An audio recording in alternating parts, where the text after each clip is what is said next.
Hey guys, Blacklight here, and today we have another redstone video. This is my most complex redstone creation to date. Just gonna turn my sound down a little bit here. As you can see, we have a ton of levers here, and this is basically a version 2.0 of the little contraption we see over this way. If you guys remember from a video a while back where you just press a button, and it would give you that certain potion supply. So that was pretty cool. I really enjoyed building this. This is one of my favorite creations. And we can see the wiring up here. And you can see a little bit of the creation that I'm showing you right now on the left, but I'm not going to show you all the wiring quite yet. So what this is you can see a list of all the types of potions. There's 9 of them, so there's 9 levers right here. And then 3 levers for the different additions you can add to those potions. And then an enter button. And how this works is you press one of the levers. Let's say let's just start at the beginning, do a health potion. And let's say I don't want any extras on it. Just start simple and press the enter button. You can see we'll get 3 bottles, which is, you need to make the potions obviously, and a nether wart, and a glistering melon, which is all you need to make a basic health potion.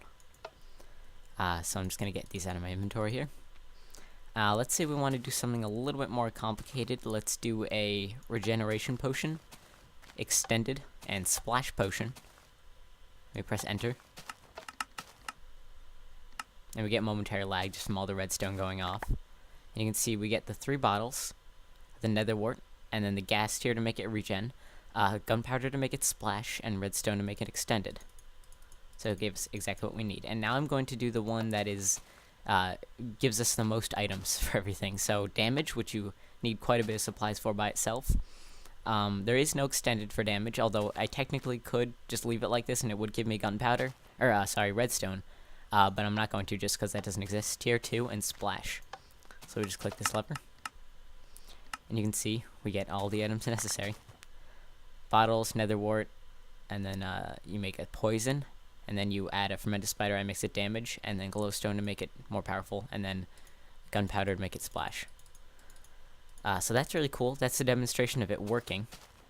And so now we're going to go to the redstone and kind of just an overview. I'm not going to do a full tutorial, but I am just going to show you around the redstone a bit. Oh, and one more thing before I explain the redstone.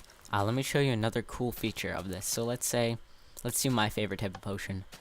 Speed extended potions. My favorite potions right there.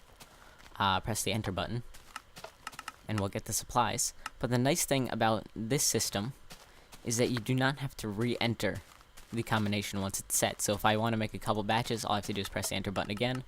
And just as a general rule, you want to wait for the last bottle to fall there before you press it again. You can see it's pretty easy to quickly get all the ingredients you need to make multiple batches for these potions. So you can see in that amount of time, I just got enough to make 4 batches of speed potions. Without having to think about what ingredients I need. It's very simple, and I really, really like it. So yeah, let's explain the redstone now. Alrighty, so here's the redstone out back. This is where all of the levers are, and I've labeled them on the back here just for clarity to make it easier as well. But the way I'm going to explain this, I'm going to explain it in segments based on the color of the wool, starting from where the items get ejected from, because I went through it and I figured this was the easiest way to actually explain it. So we're going to get right into this. Here you can see all of the item types, and how this works is just, it's whatever sign you can see that's above it, a level above it, when you're looking straight at the dispenser. So this is fermented spider eyes, and I fell. That's nice. And this is just redstone trails, basically making it so that these all just lined up in a line right here. You can see all of the leads end up stopping in the exact same place. And that was the goal with this blue wall. That was all I was trying to accomplish, really, was just to get it all in a row like this, just to make it easier to work with. So that's the blue section. And you can see over here we have, these are slightly farther away, and I'll get to why in a little bit. And over here, you can see that the dispenser this is hooked up to, this little mechanism, is the bottles dispenser. And I didn't make it fire off 3 bottles by adding 3 dispensers for bottles. what I actually did was I made something that emits 3 ticks. So what happens is the redstone comes up here, and it takes 2 paths. One path, let's take this path first, goes through the repeater, and then to the dispenser, and there's barely any delay on here. And the repeater is just to stop from the redstone from looping back around and creating an infinite circuit, which would break it. The other path, it would have a delay here, and there's another fork right here, you see. So first, let's take it this way, and it would hit the dispenser again right after this path shuts off, so that's 2 of the ticks. And then you got basically the same thing as this, just over here, with some more delay, and it ends up hitting the dispenser again for the 3rd bottle. So that's how that works, and that's why this is here. And this other one that you can see it's connected kind of farther away is the nether wart, and I'll once again get to that in a little bit. So next, let's move on to the green wools. Now what these are basically taking these main leads. I'm just going to refer to these things as leads. It's just easier to say and kind of easy to understand. So the blue leads here, my goal with the green wool was to get it all in a row, on a horizontal plane, just so I could have the same amount of delay with these torch towers here that I'll get to in a bit. So these are just pretty simple paths, making it so it's horizontal. These are a bit farther away because I realized it would get crowded. And what these actually are these are the additives you can add to the potion to give them different effects, like the extended and tier 2 and splash and such. So I had those off to the side there. So that was my goal with the green wool. That's pretty simple. Let's move on to the purple wool. Now the purple wool is just getting the current up. What happens when the bottom torch receives power, or any of the torches for that matter? The torch tower will flip. Not any of the torches, only the lit torches. If you send power to a lit torch, it'll flip, and therefore flip the torch tower, and it'll send a signal along here. So if the bottom torch gets powered, it'll become unpowered. This'll power, this'll unpower, and this'll power, therefore sending the pulse to the dispenser. And same thing over here. Now let's get to the brown wool, and this is the hardest to look at, just because I did it so haphazardly. Going back, I realized there's probably an easier way I could have done this, but this is how I did it for now, so I'm just going to explain it as best I can. What this is just, these are basically what connect the levers to the certain ingredients it needs. So for example, if we have something that needs more than one ingredient, such as a damage potion here, you can follow the lead here.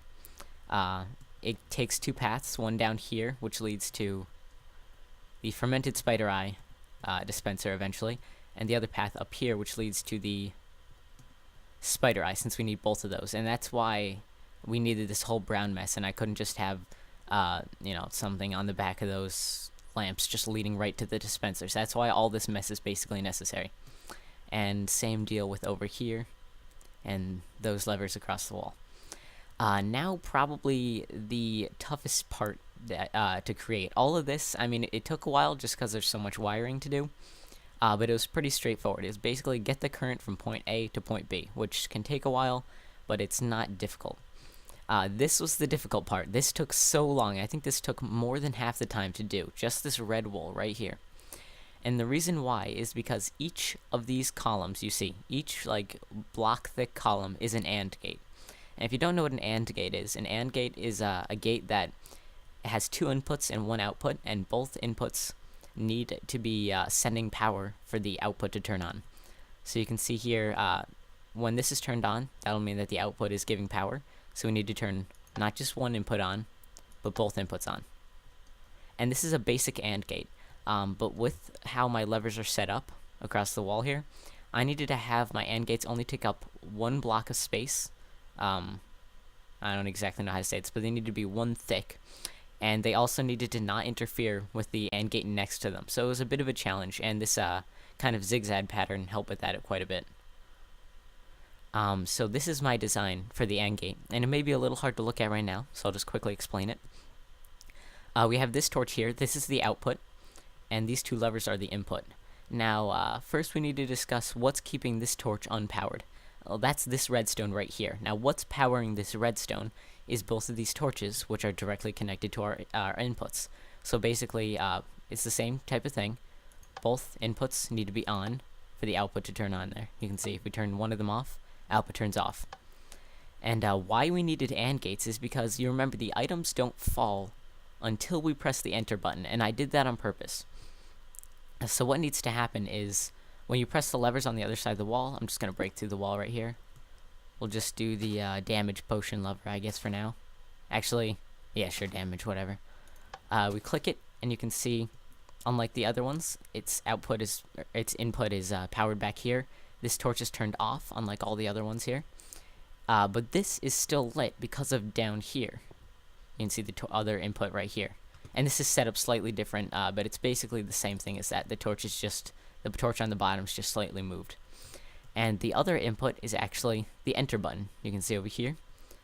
I'm actually going to take a quick break just to sleep so you guys can see real quick, so give me 1 minute. Okay, we're back once again, and yeah, I think I just said that the enter button was the other input. And basically that's how this whole main section works. These are all the levers, all of these, and this is just the 3 levers right here that are like the additive things, and these are the actual potion types. So yeah, and it was pretty nice. It worked out pretty well. Most of these actually only need 1 main ingredient, so I just had them in an order where they just hooked up right neatly to the ingredients, so that was pretty helpful. There's one more path that we actually have to take. You can see that the enter button also branches off. This is the branch over here that leads to the AND gates. And this is the branch over here, leads up this torch tower, and actually goes directly to these 2 dispensers right here. The bottles and the nether wart, since you need them for every single kind of potion. I figured why not just have them directly connect to the enter button and save myself a lot of the hassle. So that's how that all works. If someone actually needs a step-by-step tutorial to build this, I guess I could do it. I really don't want to, but if enough people ask for it, I of course will. I think I gave a pretty decent overview, so yeah, thanks for watching. Actually, let's do a couple more just potion things. Why not? And for fun, let's just do all of it. Just do every single lever, and so yeah, there is no safe for if you click too many levers. That's just something you have to pay attention to. I could do it, but it would just be more work, and I don't personally think it's necessary. So we got all the ingredients here, plus more you can't see in my inventory. Let's actually take a look at those. So you can see that it all works. I already had 2 sugar on me, I'm not sure why. We have the 3 additives, the nether wart, the bottle, and the 9 potion ingredients right here. Or not the 9, the 7, what am I saying? The 7 potion ingredients, and there are 7 main potion ingredients. So we got every single type right there, just from clicking all the levers. That shows that they all work. So I hope you guys enjoyed this. It was a ton of work to get this done. It was quite a few hours to get this all working. So I hope you guys enjoyed this. I, once again, spent a lot of time, so if you enjoyed the video, I normally don't ask for this, but please leave a like, because this is probably the most work I've ever spent before making a video on a project, and I think it's pretty cool. So yeah, thanks for watching, have a good day, hope you enjoyed, and bye.